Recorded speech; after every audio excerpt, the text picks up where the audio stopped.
কাকলি, তুমি কি ইউনিয়ন পরিষদের দিকে যাইতেছো? আপনি একজন ওয়ার্ড মেম্বার হয়ে ইউনিয়ন পরিষদের চেয়ারম্যানকে নাম ধরে ডাকতেছেন, তুমি করে বলতেছেন। ম্যাডাম, এইবারের মতো আমাকে ক্ষমা করে দেন।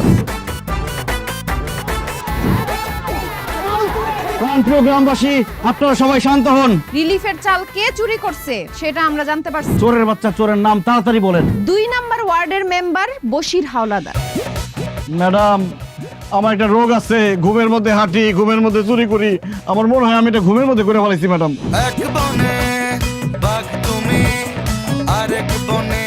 কি ব্যাপার মিজান সাহেব, আপনার ওয়ার্ড আর রাস্তার এই অবস্থা কেন?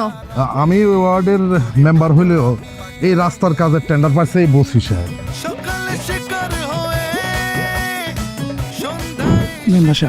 আপনি আমার মায়ের মৃত্যু সনদটা জোগাড় করে দেন। তোর মা তো বাইচা রয়েছে। একজন জীবিত মানুষের মৃত্যু সনদ বাইর করা এটা খুবই রিস্কি, কিন্তু টাকা লাগবে 50,000।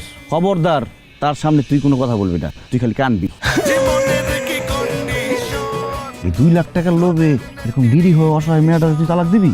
তালাকের ব্যবস্থা আমি করতেছি, কিন্তু 2 লাখ টাকা থেকে 50,000 টাকা আমার দিতে হবে। আপনার স্বামী জীবিত আছে, তারপর আপনাকে বিধবা ভাতা নেওয়ার জন্য কে পাঠাইছে? ওই বসের মেম্বার। ম্যাডাম, আমাদের যে আজকে জরুরিভাবে ডাকলেন, একটু বলবেন আজকে মিটিং এর আলোচ্য বিষয় কি? কারণ আপনাকে ইউনিয়ন পরিষদের মেম্বার পদ থেকে আজকে বহিষ্কার করা হবে। কেন যে আমার বউরে চেয়ারম্যান বানাইতে গেছিলাম, আপনারা আমার একটা বুদ্ধি দেন। ম্যাডাম রে প্রেগনেন্ট বানাই দেন। তোমার তো আজকে খুব সুন্দর লাগতেছে, ইচ্ছা করতেছে তোমার সাথে প্রেম করি, তোমার ভালোবাসি।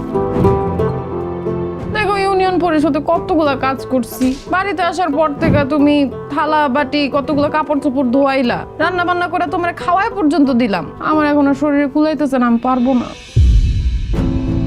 এটা আপনার বউ না আপনার শত্রু? কিভাবে জনগণের সামনে আপনার বেজ্জতি করে গেল? তুই আমার বউ, তুই চেয়ারম্যান, আমি মেম্বার। মানুষ এটা নিয়ে আমার আজেবাজে কথা কয়, সারাক্ষণ আমার শরম দেয়। সেজন্য আমি চাই না তুই চেয়ারম্যান থাক। কালকে তুই চেয়ারম্যান পদ থেকে পদত্যাগ করবি। জনগণের লগে আমি এত বড় বেইমানি করতে পারুম না, আমি পদত্যাগ করুম না।